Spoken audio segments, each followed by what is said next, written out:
Kayo po ba mga bossing ko ay lagi na lamang namumblema tungkol sa usapin ng pera? Kayo po ba mga bossing ko ay isa sa mga hindi nyo malaman kung bakit kayo po ay lagi minamalas? Asya mga bossing, kung lagi kayong walang pera or kaya po ay lagi minamalas, mainam na subukan nyo po ito. Kayo po mga bossing ko ay kumuha ng isang butil lamang, maliit lamang po mga bossing ko ng bawang. Kasi bakit kamo? Kasi mga bossing, alam nyo po ba yung mga strainer na yan? Or kaya yung mga imbornal na yan mga bossing, yung mga mabutas-butas na yan mga bossing. Yan po ay diyan naglalabas-masok ang mga kamalasan. Kaya mainam, yan po ay nilalagyan natin ng pangontra, lalo na sa ating CR. Dahil sa CR, napakaraming strainer, aridoro, yung nga po mga bossing sa lababo, sa mga toothbrush natin, sa paliguan, napakaraming may butas na pwedeng puntahan or pasukan ng mga negatibo. Kaya kung wala kayong mga pangontra mga bossing ko sa CR, ito po ay mainam na meron kayong ganito. Upang sa ganon, yung mga kamalasan na yan ay hindi nakakapasok, nakakapaglabas-masok sa loob ng ating tahanan.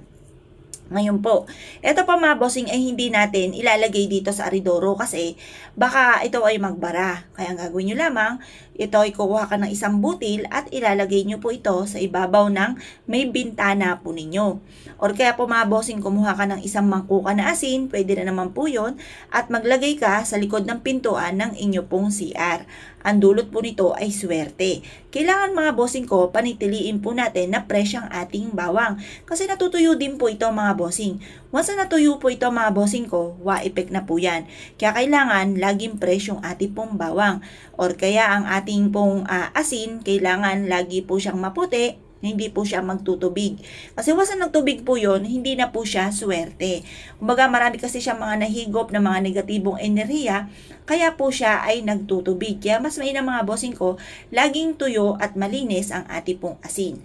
Ngayon pa mga bossing, ang ating bawang at asin ay i-maintain po natin sa loob ng ating CR. Ang dulot po nito ay swerte, mabisa itong pantaboy ng mga kamalasan. Kung naniniwala po kayo at naisyo po mga bossing ko na gawin po ito, huwag na po kayo magpatumpik-tumpik pa, subukan nyo na po ito, proven po ito na maswerte. Basta't ikaw ay may 100% na paniniwala sa ganitong mga pamamaraan.